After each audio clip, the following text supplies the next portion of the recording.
Hey there, and welcome to another episode of what is this show? The Arkin Brothers Talk About Movies. I am Yes. Tony Arkin. This is my brother Matthew Arkin. We are Yes. brothers. We talk about movies.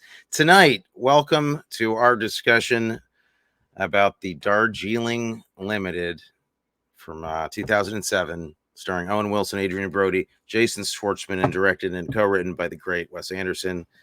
Hope you enjoy. Talking about cocktails that are stylish, movies great or phony, and how Tony should win a Matthew, and Matthew should win a Tony. But in the meantime, talking about film in the meantime. The Arkin brothers talk about movies. Why aren't we stopping? The devil has control of this train. Nice. Oh wow! Where did that come from? It was a great surprise. Yeah, I love that. That's my favorite part of the show. Is the opening credits, the surprise every time. Yeah, and the drink that I get to have during the show, and oh, look at that. Yeah. For those of you just listening to the podcast and not availing yourself of the tremendous visual experience that this show can be. Matthew's having a sip from a beaker from a movie starring Klaus Kinski. Yeah, no, this is actually a is that a special kind of glass? I should know what that is. Special kind of glass for grappa, and I'm drinking grappa from it, made by the wonderful Slow de Vie distillery that Alexis and Sophia's parents own. Yes, I gotta get some of that because I am a fan of that beverage, actually, and I've been hearing good things. It's pretty spectacular. And in honor of the show tonight, this is the passion fruit grappa that they make, which was the closest thing I could think of to something that might be quaffed during a nice train ride through India. Okay. I mean, I will only say that you perhaps could have had something slightly more tropical in mind, or with some lime as they had in the movie. Grappa's not, I don't think of no, not good. But the passion fruit and the passion fruit and the classiness of it. The classiness I'll go for, yeah. The fancy as per usual. Yeah, I was gonna try and make some cocktail with batch 22, as is my wont, the Darjeeling Limited. Yeah, I was expecting. What happened? Why didn't you do that? I was too busy this week. I wanted to get some tea, actually, some like Darjeeling tea, and brew it up, and then maybe cold brew some tea and come up with a drink using batch 22 and some tea. I'll have to get around to that. But you just couldn't be. You couldn't be. Whatever the word is. I was bothered. Couldn't be bothered. Thank you. Bothered. Yes, I had other words that came to mind, and I didn't say them. No, I had a really busy week. We had a big event this week at the San Diego Museum of Art. Where I saw some pictures on Instagram. Looked like a big shindig. Very fancy. We were serving cocktails there. We were serving a cocktail called the Ice Cubist that the Museum of Art created in for the event. And I've been getting out on my bicycle a lot, riding my bike. I've decided to try and get healthy. I know, crazy. Can we go? Can we move on? Can we have another conversation? Hello. How do we do? Hello. We have some responsibility to the listener. They don't want to hear about my bike riding? No, they might, but I mean, How about what I'm going to have for dinner? I'm going to have for dinner after this, in honor of the movie, vegetable biryani and madras lentils. That's great. I haven't had good biryani in a long time. Because I don't know how to make it. I don't know really anything about preparing that food. I wish I did, but I can't make it, and I rely on the occasional trip to a restaurant. Mine was specially prepared for me by Trader Joe. Oh yeah? Okay, yeah. So it's the real deal. It's the real, the real authentic spicing. Yeah, he went hunting for it, and right. So you're still in Liquorland. You're still in the business land. I'm You're going to be in working Liquor Land constantly. for the next several years. It's amazing that you have time to talk to me at all. I'm very grateful that you're here. You're the only other person I talk to. This is the only other thing I do. I'm neck and neck with you on that. Yeah. Yeah. I pretty much don't see or do anything or see anybody anymore. Did you watch anything else besides this movie that we had to watch for tonight? Well, I have been also kind of busier than I like to be, which only means that I'm too busy to just like watch a movie or two a day, at least. Like you usually do. Yeah, like you should. And so I'm watching Paper Girls. I'm in the middle of the season now. I'll like bite you or something. I haven't finished it yet. I want to binge it, but I can't. But I think I'm on 5. Yeah, and it's great. I'm genuinely hooked. It's genuinely. It is pretty terrific, and especially our producer.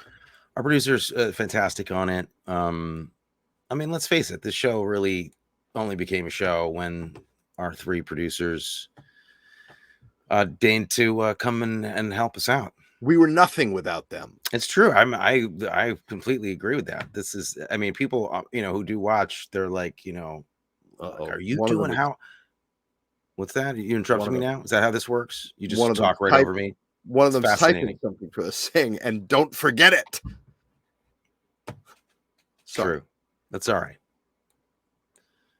I was just going on and on. You got to cut me off. No, I want to hear. No, you got to cut me off. No, I talk too much. Distracted because Sophia, keep the show rolling. Sophia, I'm a blowhard. leaned forward. She leaned forward and started going like this, and I was wondering what was going to happen. I just talk too damn much. I could listen to you talk all day long. In fact, I'm going to. Because you've got nothing to say about this movie? No, I have lots to say about this movie. I have lots to say about this movie. I love it here. These people are beautiful. I'm curious. I don't think we've ever talked about Wes Anderson before. Actually, we haven't. It's never come up. No, we're going to talk about him tonight. So I'm really curious. Yeah, you want me? I am curious. You want me to give you an indication of whether or not I like his? No, I don't need you to rush the rapids. You can tell me when you're ready. But I'm genuinely interested in how this shakes down. I'm curious. What do you think? Where do you think I'm gonna fall on him? Should we tell people a little bit about what the movie is about before we start picking it apart, or singing its praises, as the case may be? I think that would be wise. All right. It's about 3 brothers, because this is the midst of our Loving Brothers month of film. Right. Arguably, this could have been in Punching Brothers in a way. It could have been in Punching Brothers. Yeah. Or Punching to Loving Brothers. 3 brothers whose father passed away a year ago. And for some reason, they've decided to take a trip on the Darjeeling Limited, a train going across India. One of them has talked the other 2 into joining him on this spiritual journey to try to reconnect, perhaps, or maybe to assert control, depending on how you want to look at it. I want us to become brothers again like we used to be, and for us to find ourselves and bond with each other. Can we agree to that? Yeah, okay. He summed it up better than I could. That's what the movie's about, this trip across India as the brothers try to do that. Okay, I could say that that's an absolutely valid way to explain it. I would say you could also add into the mix that the trip is kind of exists because it's a kind of like an outgrowth of their grief process. Yes, and it's a kind of an unconscious or subconscious drive to work out their issues and their grief process with each other, or even just alone. So in a way, it's the same thing you said, but I just think that. But you wanted to say it better. No, it's just yeah. No, yes. Yeah, Well, that's I a good wanted to give assessment. the facts. I just wanted to give the facts, the factual framework of this. And you did you did just that. This is turning into the movie right now. This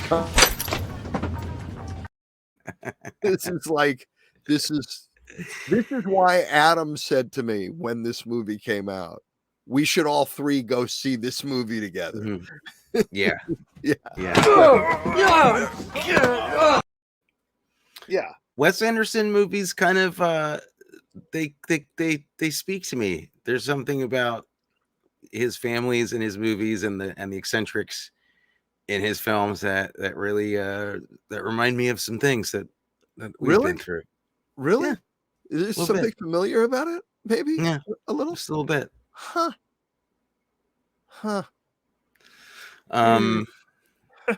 What was your okay? So all right, because this is I don't want to talk about any other stuff. Let's get right into it. Okay. What was your you'd not seen this one before? I had not seen this one before, and I have to say I'm familiar with Wes Anderson's work through clips. I'm not familiar with a lot of his movies. I haven't seen a lot of his movies. I'm very familiar with his style through seeing clips and video essays on his work and seeing, you recognize you can recognize a Wes Anderson movie a million miles away. Somebody could show you a shot and you'd go, oh, that's a Wes Anderson movie. And I'm aware also that this movie is sort of considered one of his worst. It didn't do well, didn't do particularly well critically. It didn't make very much money. Within that framework, I do have to say I absolutely loved it from beginning to end. So if this is a bad Wes Anderson movie, yeah, well, bring it on. Okay, bring on the good ones. If we're in lockstep. Yeah, the only thing different about us is that I've been an avid watcher of Wes Anderson movies since his first movie came out and wait for them. Like, I'm pretty excited when he makes a new movie, and had seen and fallen in love with several movies before this that he'd made. So when I saw this the first time, I will cop to not thinking it was his best, which is to say it's not as good as some of the best stuff you've ever seen. Like, it's still pretty great, but in watching it, I think it's a much better movie than I thought it was at first. And I think it's a movie that I got, but I didn't get enough the first time I saw it. Well, and maybe I don't have a right to say this, not having seen all his work, but in general, I've seen lots of other people's work, and something that makes me nuts about critics is somebody may come along who's a genius, and they make several genius movies, and then they make a movie that's not up to their level of genius, but it's still head and shoulders above other people's best work, and the critics crap all over it, like, this is a piece of garbage. Because how dare they? How dare they? Yeah. How dare they not make the movie that I made in my mind already that they should have made? Yes. That's part of it. Yeah. I really do. I did really respond to this, and now it's kind of, God, I mean, as per this last viewing, I think it's kind of moved up to be one of my favorites. But weirdly, I'm also, as it turns out, I think some of my favorite Wes Anderson movies are some of the ones that did least well. Really? Yeah, because my other favorite one, and for a long time, the one I just thought was my absolute favorite, was Life Aquatic, which was didn't do very well. A lot of people hate it. It was very divisive with his fans, and I love it. So I don't know. And I'm less fond of a couple of the movies that I think are his most popular, which is a little strange, I guess, but that's me. I don't know about his face, but I think his brain might be pretty traumatized. Clearly. Yeah. clearly. Did you relate to any of the brother stuff in this movie in any way?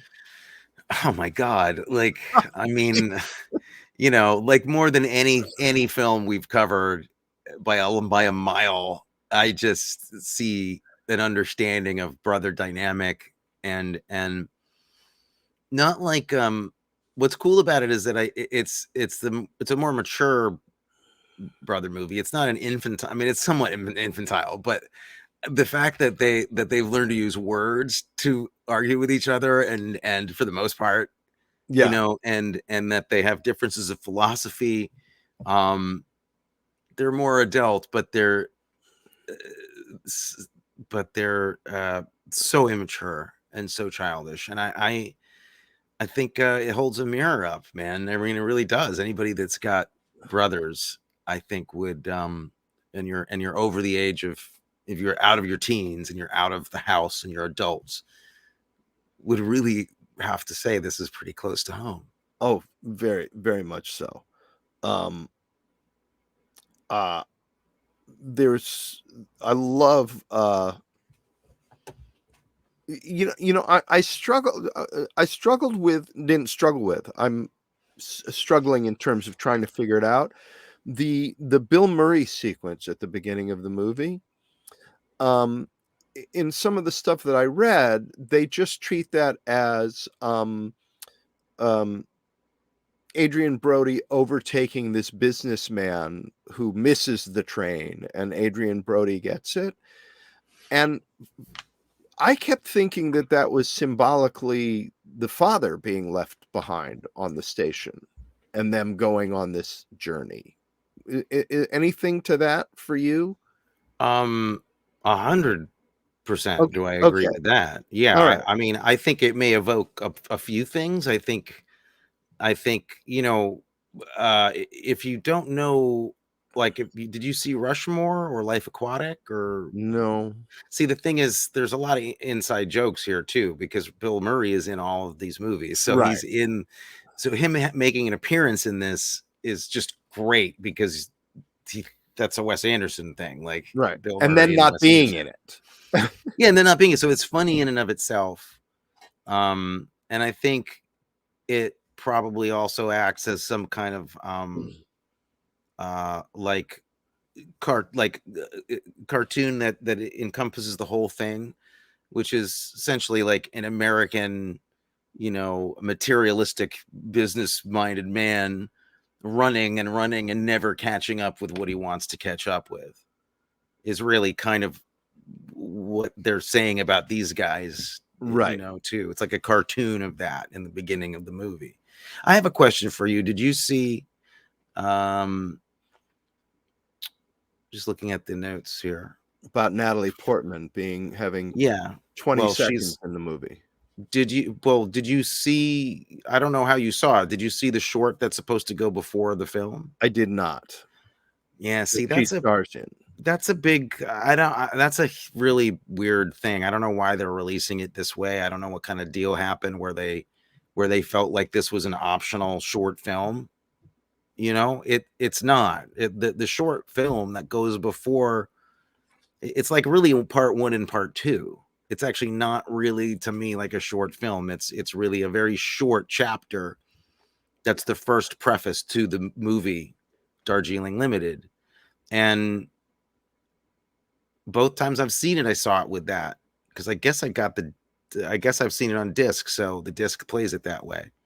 And it really does work, and it explains a lot. And it also helps set up that they're going to be vignettes like Bill Murray and like the flashback to the garage and things. It helps set the pace for it. Well, we're not live. We could pause the show. I could go watch it and come back and Well, talk. it's like 10 minutes, All and I right. don't have the time. I'd rather feel superior to you that I've seen it. That's quite okay. What else is new? Um, In terms of seeing movies, in terms of seeing movies, you don't have to feel superior. You are superior. um, There, I so, said it. I said it, and everybody hears it. well, look, that's, you know, you already said you haven't seen in a lot of Wes Anderson movies, so it kind of, you've kind of done it to yourself. I didn't have to really say anything. Basically, this is a once a week chance for me to humiliate myself. You're hitting your own face with a hammer. I've done nothing. So yeah, the short, I mean, in the short, really, did you read about it? Did you know there was a short prologue to the movie? I did, after I watched this movie and I started reading some things about it, discovered that there was a short prequel prologue. Yeah, it sets up Schwartzman's character. It kind of helps pinpoint him as the main character in a way, because it sets up his story. And it's just him kind of hiding out in this expensive hotel room in France. The younger brother, the youngest of the brothers, is the central character. Yeah, of course. Yeah. Well, who would be interested in older people than the older brothers? Got it. I see where we're going here. And he's visited by Natalie Portman, they've broken up, but she comes to visit him unannounced, and they rekindle their affair briefly. And it's very turgid. It's shot so much like, a French tragedy from the 60s. It's perfect. This little tiny appetizer, but it sets up all these character traits of Schwartzman and also a kind of melancholy mood, and tells you something about this family before it even starts. It's good, in other words. Oh, I love that shot. I love that shot of the glass breaking. Have you not seen Grand Budapest Hotel? No. Did you see The French Dispatch? No. Okay. This is incredible. I saw the Royal Tenenbaums. Okay, that's good. That's a good movie. Did you see Rushmore? I didn't see Rushmore. I saw the Royal Tenenbaums. Did you see Bottle Rocket? I saw the Royal Tenenbaums. Okay. I did see that movie. And I saw a short film from the website something trailers. What's it called? There's a short called every Wes Anderson movie you've ever seen. Oh, I think I've seen that. Yeah. Forbidden Trailers or something like that. That's like before you see I Love Dogs. And then it does a recap showing how every Wes Anderson movie has sort of the same shots in it. And brothers. I love that the commentary video that you're talking about is also made by apps and by a PowerPoint presentation. And they're making fun of somebody that makes things by hand and takes things seriously. Yeah. Well done. Yeah. But it's a very funny It is. clip. It is. And so my that was my education in Wes Craven. Well, once again, this has been the Arkin Brothers Talk About Movies. Actually, this should be Anthony Arkin talks about movies, and Matthew Arkin reveals his ignorance. That should be the name of the show. So let's see. Where do we begin? I mean, the performances. There's no smoking, please. The performances are spectacular from beginning to end. There's not. I mean, it's pretty rare that you've got a movie with 3 lead roles, first 3 stars, and all of them do arguably the best work they've ever done at the same time. Yeah. I really think it's Adrian Brody's finest hour. I just think he's incredible. I'm used to Owen Wilson being absolutely hysterically great. Jason Schwartzman does his thing that he does in every movie, and it always works. This was just tuned perfectly. Adrian Brody, I didn't expect to have him be this perfect cement, because he's kind of the outsider here. Like Owen Wilson, Jason Schwartzman worked with Wes Anderson before. Right. A lot. And Adrian Brody, I don't believe had at this point. So he has since. And stepping into this family, this whole creative crew that, they've been working together, a lot of them for a while, for many movies. What's amazing to me is I love how incredibly effortless every one of the performances seems. So in contrast to a movie that we talked about last week, that we watched last week, where the effort that seemed to go into some of the lead performances in that movie I was exhausted watching how hard they were working. And I don't like that. I don't like to see how hard the actors are working. I don't mind the character going through something difficult that requires a lot of work, but I don't want to be made aware of, oh, look how hard I'm working to entertain you and tell you this story. Right. And I never felt that while I was watching. That's funny. You always said you liked my work. I don't know where this is coming from. I love your work. Stavos. We love you, Stavos. Yeah, I mean, so I'm curious. This is interesting. So you're kind of new to the Wes Anderson landscape. I mean, what Royal Tenenbaums is extremely Wes Anderson-y movie. Yes. So you know what you're getting into here, but some people complain because with any great filmmaker, a big filmmaker, there's a backlash, and the backlash for him is that he makes little claustrophobic dollhouses, and it's all about design, and it's not about real people. Boy, did that not feel that way to me watching this movie. They seem real people. But that may be they may not seem to other people like real people. Maybe everybody in our family doesn't seem like real people to other, maybe it's not healthy that these seemed like real people to me. Well, what's so cool about his movies is that they're so literary in the sense that they feel like books in many ways. They're like literary experiences. They're very literate. They feel very literate movie. They're very kind of like they seem, kind of not academic, but just, freaking intelligent. Like he's I love you too, but I'm gonna mace you in the face. That's maybe not the best example of what I was talking about. I had to do it. There is that too. Yes, there is that too. But there's stuff in it that is very funny, and that you need to have experienced a certain amount of the world for it to really mean something to you. For instance, if you're not well traveled and not well versed in various cultures, the scene with the two German ladies is just not going to hit you as hard as it hit me.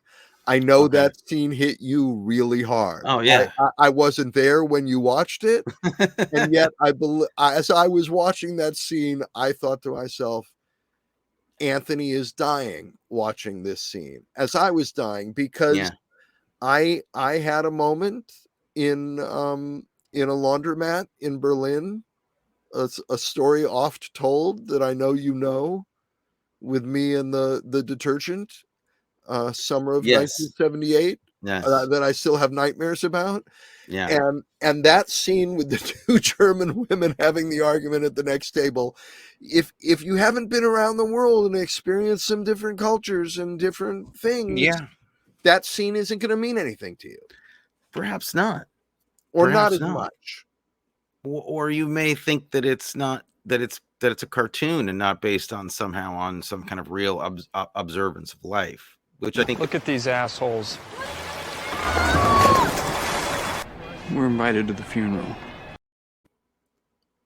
Wow. I mean, now the fact that he gets right into it there. The fact that it takes the turn that it does, is kind of proof to me that Anderson is not about little dollhouses and just design. Like he's really talking about really heavy things in life.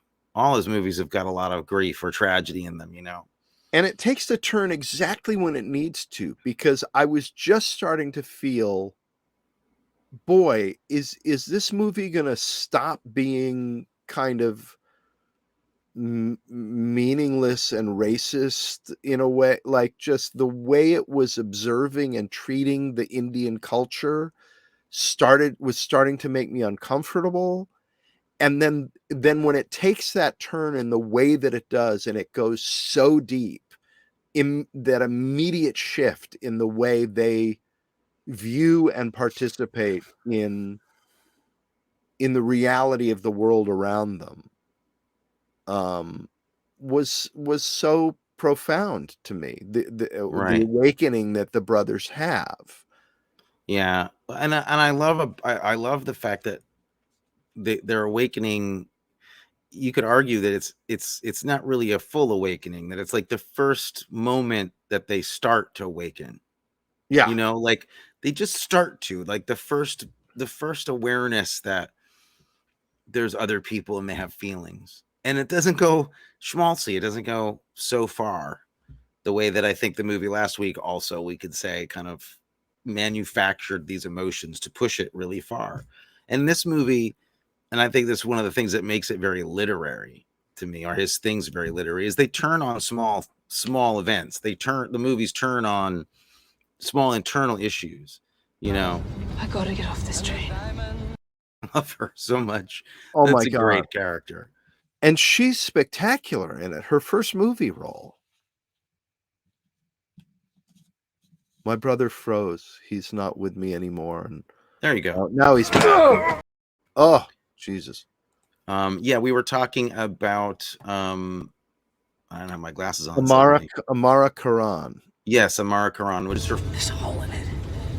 He escaped. No, we She's great. I mean, it's just she's a great character. You know what's amazing to me is that there's another actor from India, a woman, Bipasha Basu, who rejected the role in the film, saying that she prefers to act in roles where she is not stereotyped as a typical Indian.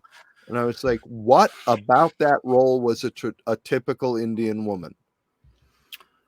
I wouldn't be the one to know. Really, I don't know. Certainly not in American film.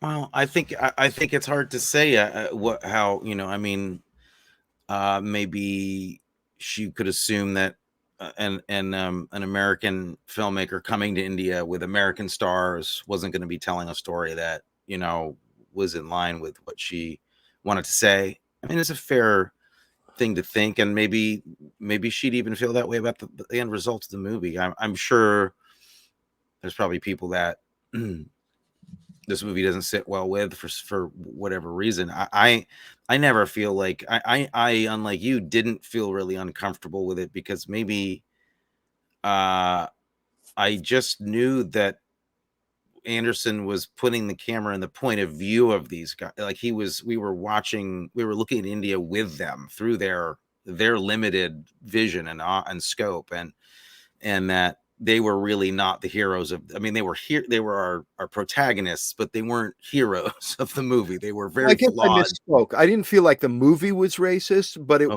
was their view of the world around them. I thought, God, oh right, okay, yeah, they're very incredibly entitled, narcissistic white dudes. Like, and because of that, we never see any of the other stuff about India until finally we do.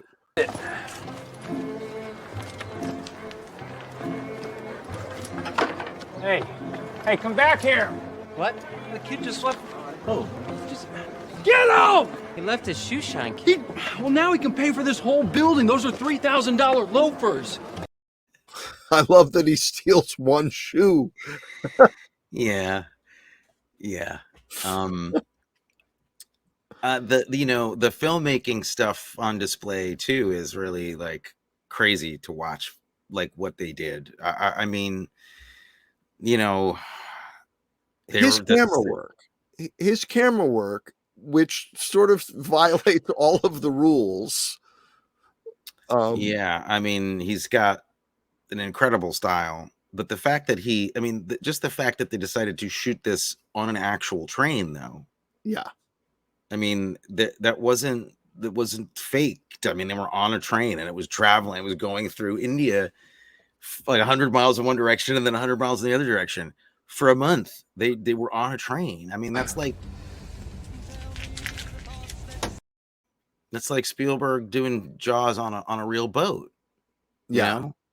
Like everybody was like, "You're crazy. That's ridiculous. There's something called green screen. What are you Let's use doing?" it. No, not a green And screen. Wait, what is green screen again? How does that technology work? It can make you look like you're on a train when you're not. yeah, just for train movies. I forgot Oh. something.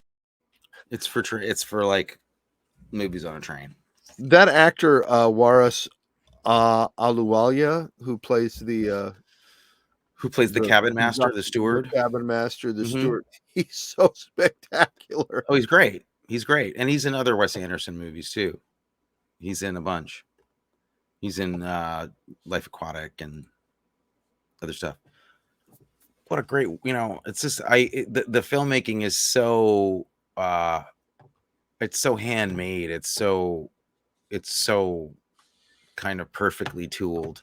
I mean, all the gags just work like clockwork, Mm-hmm. all these complicated camera moves that are tied to actors' movements. And I was thinking about it last night, and of the three of them, I feel like Jason Schwartzman is physically the most agile one in terms of how he's timing his acting and gags with the camera moves. Uh-huh. He's like really on it, like exceptionally on it. And he's worked with Wes Anderson before, it's probably partly it, but he also was a drummer. And I was thinking that I wonder how much the fact that he's a drummer, that's kind of how he started, influenced his physicality in this movie, for instance, and his ability to, play these gags and the timing of all these gags. I don't know. Maybe that's a boring conversation. I'm interested. Maybe it is. No, I'm expanding on that. I want to ask more about the camera work and everything because I'm interested to hear more of your perspective on it. To me, it felt like that camera work, the whip pans through the scenes where people are doing different things, had the effect for me of making me feel as if I was another character in the scene, standing there going, "What? Wait, what? Huh? What's happening over?" As if it was my head that was turning, looking at all these things that were happening around me. Yeah, that's cool. That's interesting. I hadn't thought of it that way, but yeah, I mean, that's interesting because there's another aspect of this that's extremely distancing. Like, that kind of makes you feel like you're in it, but the rest of the movie really feels like, to me, like you're looking at a piece on a wall because of its extreme symmetrical design, everything being really, really very like symmetrically oriented.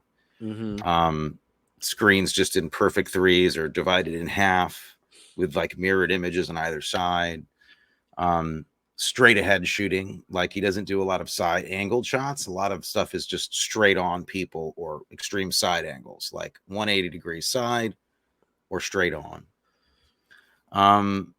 And a lot of those techniques, I think, with other filmmakers would be very distancing, like very kind of controlling and manipulative of the audience. But to me, it's so light. His work is just like a pastry. It's like a little souffle. It's like so light. And he's able to do these incredibly dense technical movies that are also incredibly bubbly, and that's just incredible to me. And then to also have meaning, real pathos in them. It's quite a magic act, Well, and another thing about hammering you with that center frame of every all these shots of the people who are talking straight on center frame is that's how we look at people when we're talking to them. Like in movies, you and I having a conversation in a movie would be over the shoulder. We'd each be given, it'd be rule of thirds, nose room. But when you and I are actually in the conversation, when I look at you, you're always center frame. I don't put you off to this. Well, yeah, but your background when I'm looking at you isn't a perfectly symmetrically designed experience around your body. No, which this is, so it's an interesting combination of stuff. There's a lot of direct address. There's like looking into the camera. There's a weird combo of distancing effects and then really subjective stuff too. But this movie is really personal. Like I really felt I missed you and Adam a lot when I saw this. I was like afterwards, like, damn, I'd love to go on a train with you guys. I'd love to take this trip with the two of you. I got nostalgic. You know, it really I think having processed a lot of grief in the last 2 years with stuff, made me respect this movie because I feel like he really wasn't kidding around with the grief part of this. Like it was really felt, you know. The characters weren't joke. It's funny, but it's not like it's not taking any of the stuff as a joke. Like their father, they clearly had a really important relationship with him, and losing him was traumatic. Was truly traumatic. You can feel that underneath the humor, you know. I just love that, and I'm really interested to like dive deeper into why people didn't respond to this one. I mean, I get why he didn't make money, kind of. But the critics, I don't really quite get it. It's such a love letter to other, you know, other travel movies from the 60s and stuff. And the Indian filmmaker Satyajit Ray, who was apparently that and a Renoir movie called The River, were the two cinematic influences on Wes Anderson to do this. And if you haven't seen Satyajit Ray's movies, he's great. He's also like a tremendous visionary filmmaker. So anyway, the depth of his love of movies is also clear in all his movies, which is something I just love, you know.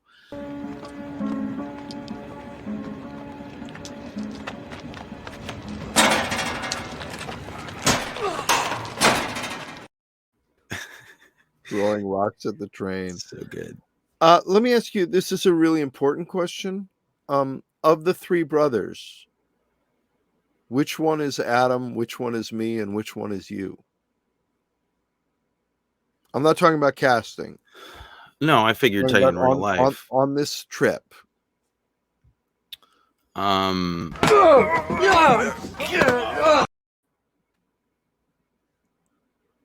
I tried to think of, I don't know. Do you have a clear delineation? I don't think this is the brothers Karamazov. Like that would be an easy one. We could parse that quickly. The brothers Karamazov? This one, I don't know. I think that it actually may, as far as I can tell, be as it is here in age-wise. I mean, it really could be me, Schwartzman, you, Brody, Adam, Owen.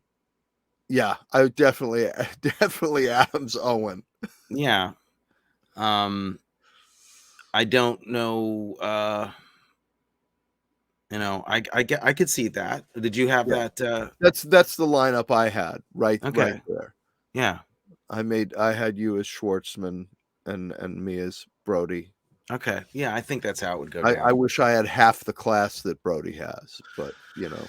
Well, you know, he had some fine tailored suits to wear for this movie that they'd have made them for you. You wouldn't have to supply your one wardrobe for this because I mean, let's talk a little bit about like what's going on here on the screen.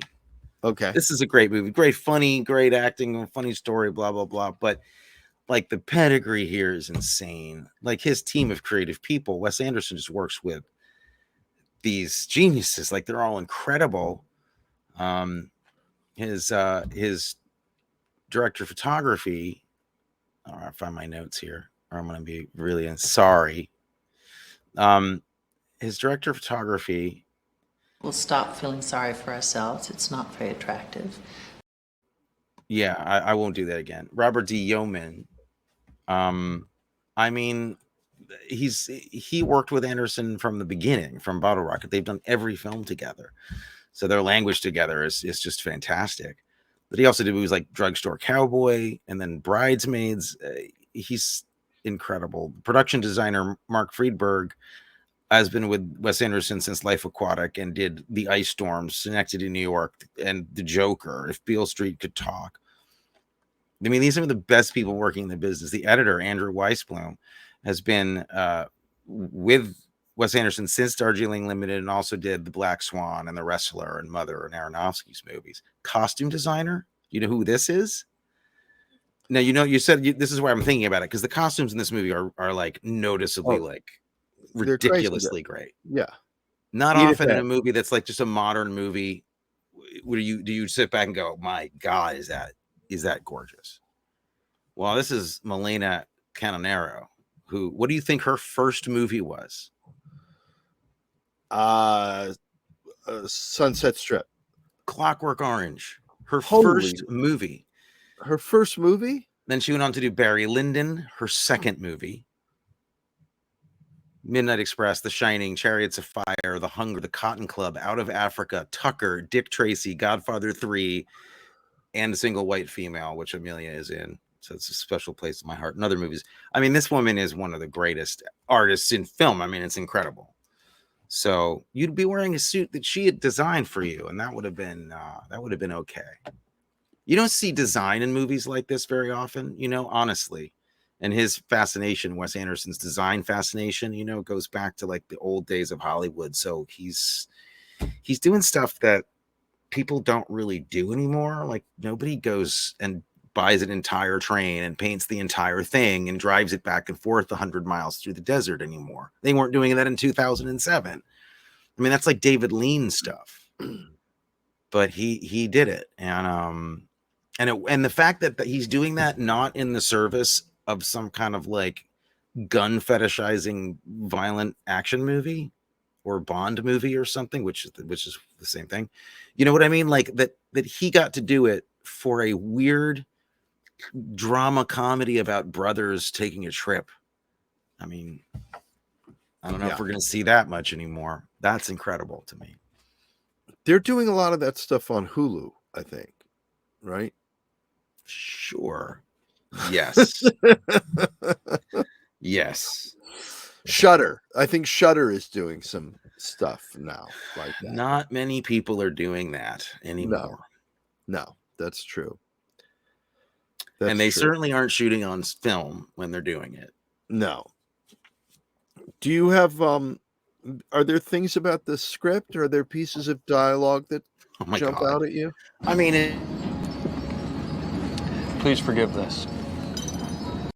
Please forgive this. Forgive this. Taking the teeth out. I don't know that there's a moment that I don't adore. Honestly, it's just full of stuff I love. But yeah, there's a few lines that I think are incredible. His line, Owen's line to Waris Alawalia, the steward, when he says he's apologizing for letting the cobra loose on the train. Yeah. And he says, "We're just trying to experience something." That's sums it all up, really. There was a line in here that hit so far, so deep into my home. Why is your head so bald?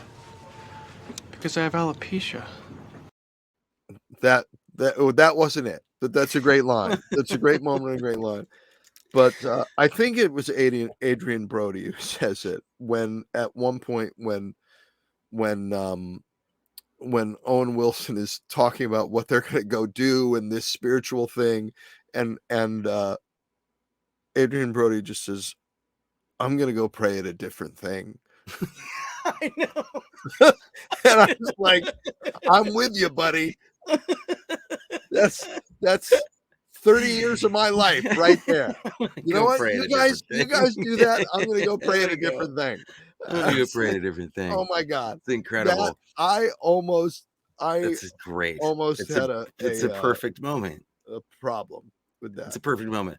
I also love the scene where they finally get to pray after shopping at the most holy spot in the world, pretty much. And they're bowing and I think Owen Wilson says, "Do you feel something?" And Brody goes, "I hope so." And my God, when Adrian Brody gets the news that they're going to see their mom, and he says, "I'm going to hold this in for a little while." He's got to be hired back, otherwise I'm just a bad person. Yeah, that. I wonder if the three of us could have been friends in real life, not as brothers, but as people. In real life. And then Jason Schwartzman says, "I don't know." And Brody says, well, we probably would have had a better chance, I guess. Yeah, it's full of lines like that. You know, he's clearly into the writers from the 40s that you and I also like. You know, Preston Sturges stuff Oh, is so very much much like there. that. You know, I also loved well, originally I guess we came here on a spiritual journey, but that didn't really pan out. didn't really pan out. Which I think could be said about anybody. Could say that at the end of their lives. I think Pretty just much. about anybody could say that. Yeah. You know, oh, then how about like, you know, Irfan Khan showing up in a silent role, in a role of the father, you know, who's grieving the loss of this child. Oh, Who just breaks your heart, and he's got no lines at all. He's just kind of in the background, and he's one of the biggest. He died in 2020. He's one of the biggest stars India ever produced. Huge international star. and that he has that moment, one of the most touching moments in the movie, when he starts to pass out in the river. Yeah, it's incredible. I mean, just to see an actor of that caliber giving, you know, all that effort to no line background role. I mean, that's pretty interesting. That's pretty cool. I guess Angelica Houston also needs to be. I mean, that's pretty always extraordinary to just see her anywhere. But I love that character. I just thought that was incredibly well done. Last bit of dialogue that hit me was the wouldn't it sound great if you could hear a train going by off in the distance right now? And the other brother says, not really. And the third brother says, probably be annoying. Would you like to read a short story I've been working on? How long is it? I thought that was taken from our family. It was a line from the breakfast table. There's also a shot in this that made me so happy, for nothing to do with filmmaking or anything, but there's a shot in the film where there's a tanker truck in the background that has the words highly inflammable on the side of it, which is made me happy because that's proper English.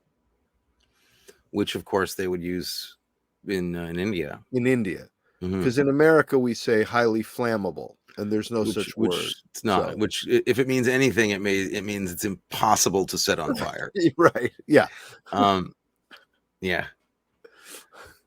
So, curious about, like, you know, look, we could go on and on about this movie, about Wes Anderson. I would like to do other Wes Anderson movies with you down the road, because I think if you like this, you'll enjoy many other things he did. I'll watch more of his work. Music. I want to say one thing about this song. My new favorite song is in this movie. Which one? Where Do You Go To, My Lovely? It's my new favorite song. He's a master of music. He knows how to put good music in movies, for sure. I mean, he really has great taste with it. And I don't think, like, even though he uses a lot of pop stuff, it's so specific. It's not stuff you hear all the time. And his fetish for, you know, the Kinks and that era of music just works in his world so well. I kind of buy it. Do you have a particularly favorite scene? Is there one scene that is just like that's it? Yeah. All three of them doing something different with the feather, with the peacock feather. Oh, isn't that great? When they I was reading about that today, and that's a beautiful thing, right? Like, they all do it wrong in the first time. The first time they all do different things wrong. Yeah. But they're trying to do it the way that they're trying to follow rules, and they all screwed up. And then they finally do it again at the end. Yeah. And they're not following any rules, and they kind of do it right. It's so cool. Yeah. It's that is fantastic. And then some favorite shots. I love the match cut between the funerals. It was so kind of jarring and surprising. I did not expect to jump to a different time. and we suddenly do. Yeah. And then there's this shot, kind of an inconsequential shot, I think, but it really moved me, is when they finally leave the village after the funeral and the bus pulls away and the boy is left standing in the frame off to the side. For some reason was very moving to me. All amazing stuff. My favorite scene, gotta say, it's the bandage removal scene.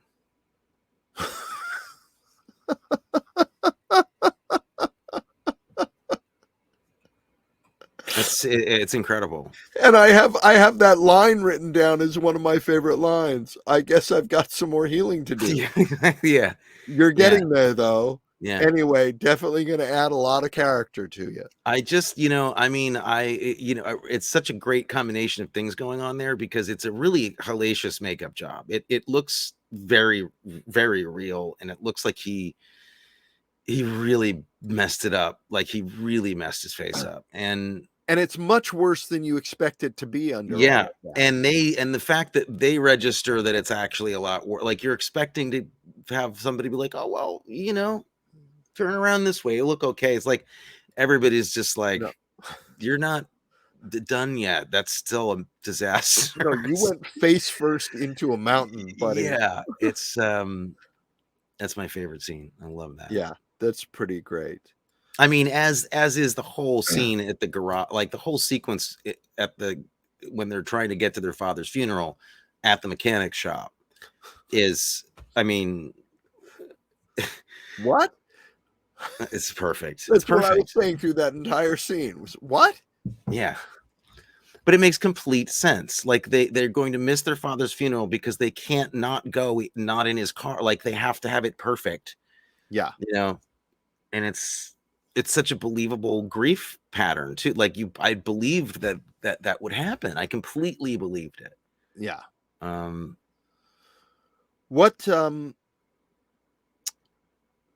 How do you watch this movie? What's the best way to watch it? I said for me, the perfect viewing situation would be a foreign city for me, somewhere in Europe or somewhere maybe in the Middle East. I don't know, on a rooftop, like a rooftop lounge, seeing that movie. I think would be really nice because it's so open. The movie's so open air. There's so much open sky on the train. I wouldn't want to see it on train, but I want to kind of evoke maybe seeing it in a place like that. Right. But like on a rooftop hotel lounge. Well, once again, you put me to shame. What'd you say? You're just so much at better. A urinal, at like an advertising plaque on a urinal. No, that's good. There's nothing wrong with that. No, mine was with a giant feast from Ponatu Garden on East 6th Street. Oh, well, we can combine those things and bring order into the lounge. Okay. We can order in food. There you go. All right. What's your double bill? I didn't get to that, but now I'm thinking either Strangers on a Train or Throw Mama from a Train. Okay, you're going the train thing. All right, go to the train route. All right. I'm gonna say 5 Easy Pieces for me, the Raffleson movie from the 70s. Okay, because there's a big set. Like Wes Anderson is like in the 70s. I feel like he has not wanted to leave that era behind, and he's still there. And it's I think it would be another interesting movie about a very well-off person kind of messing up. They're just kind of wandering through their life, and then the news of a tragedy at home that has to bring them back home to deal with the death in the family. It's another movie about similar things. You're always so much smarter than I am. Oh, well, it's just about movies. That's all. It's not important. Who are you and who am I? This was hard for me because I didn't want to put us in the brothers, although I think we are. If we were going to cast as the brothers, that's how we'd line up, like we said. Oh, well, the recasting of the movie that I have is just you, me, and Adam. Okay. All right. Well, that was easy. That was definitely easy. I cast you as who did I cast you as? I think I cast you as I have it here.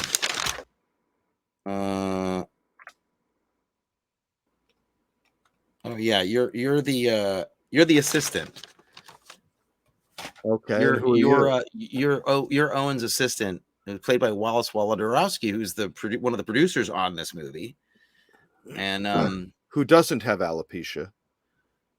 well, I didn't look it up. I don't know if he does or not. I He saw a certainly- photograph of him. He's very covered hair everywhere. Well, maybe that was an old picture.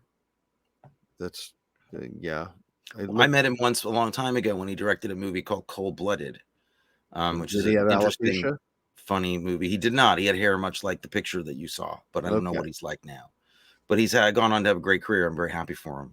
And who are you? So in your I estimation? put myself as Barbet Schroeder, the Porsche mechanic. Ah, okay, good. Yeah. I had us as the assistant and the conductor, but I couldn't decide which of us was which. Well, wait, the assistant being the girl who he has the affair with? No. The assistant that you had me being. Oh, okay. Thank you. The assistant or the conductor. Okay. One of us is, but I couldn't decide which of us would be which one of them. Isn't the conductor is an Indian man? Yes. It's not I casting there probably would not go with you, and that's a case. I'm just saying. just talking character, not They would not be in the ethnicity. right not to as well. You understand that, right? Non-traditional cast. So you didn't do a recast though. No, you cast us. You cheated and I you just cast us. That's not cheating. We're actors. Never. Adam would get this role, but we wouldn't. Well, and would you want to get the role if Adam? Well, that's a silly question, of course.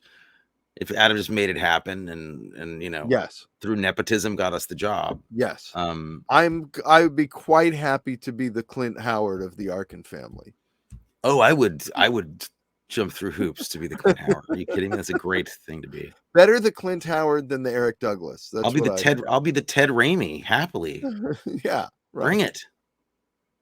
Well, I had a little more time today, maybe than you did, because I recast. I put a lot of thought into this. Okay.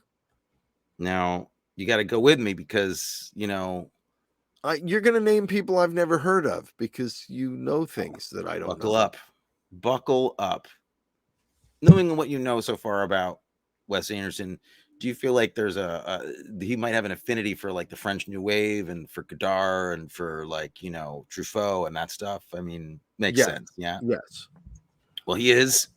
That's true. He is very much a fan of that. So I said, well, why not recast this in the past? So we're going to do a recast of the past, which I like to do whenever we have a more recent movie, because these guys can all kind of still play these parts. Let's face it. So let's do Jean-Paul Belmondo as Owen Wilson. Okay. Belmondo from Breathless and Pierre Le Fou. Adrian Brody's part would go to Jean-Louis Trintignant from The Conformist and God Created Woman, famous French actor from the 50s, 60s, 70s.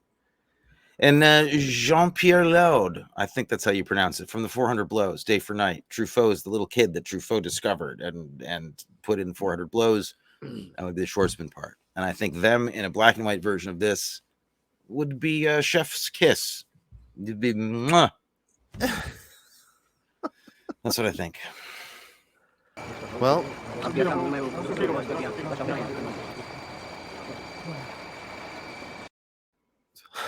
they're so good. They're all so good in it. So I mean, you know what? Here's a good double bill. Three Amigos. Oh, now there's a movie. Three Amigos and this would be good. Yeah, actually, I like that combo. That would be good recasting for this movie also. Yes, it would. Right? With Steve Martin. That's perfect. Martin is Owen Wilson. Martin is Owen Wilson. Martin Short is Jason Schwartzman. And really Bill good. Murray. Yeah. Not Bill Murray. Not Bill Murray. Chevy Chase. Chevy Chase. Can we get somebody? Can we get Chevy Chase? It's no fun to work with, apparently. He's really? Mean. Apparently he's mean. That's a shame.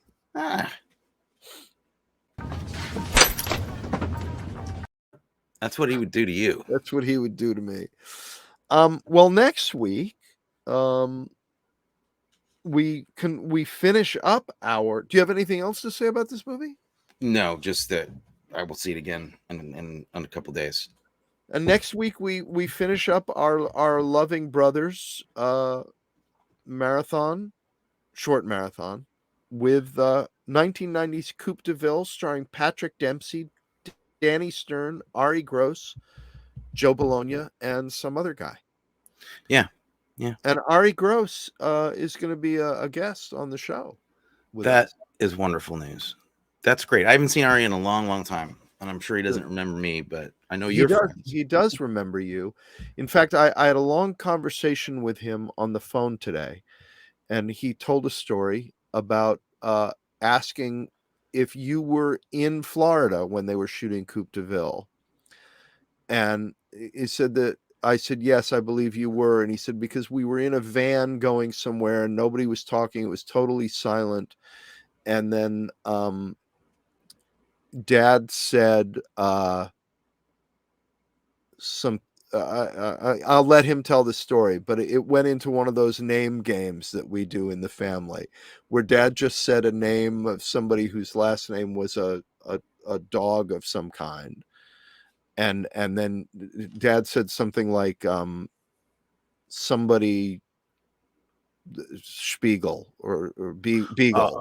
Okay, like Walter Kerr, and then you said and you said Sam Shepard. And Dad said something, and then Ari said, "What is happening?" That's right. We used to play that game a lot. Yeah. That's right. Yeah.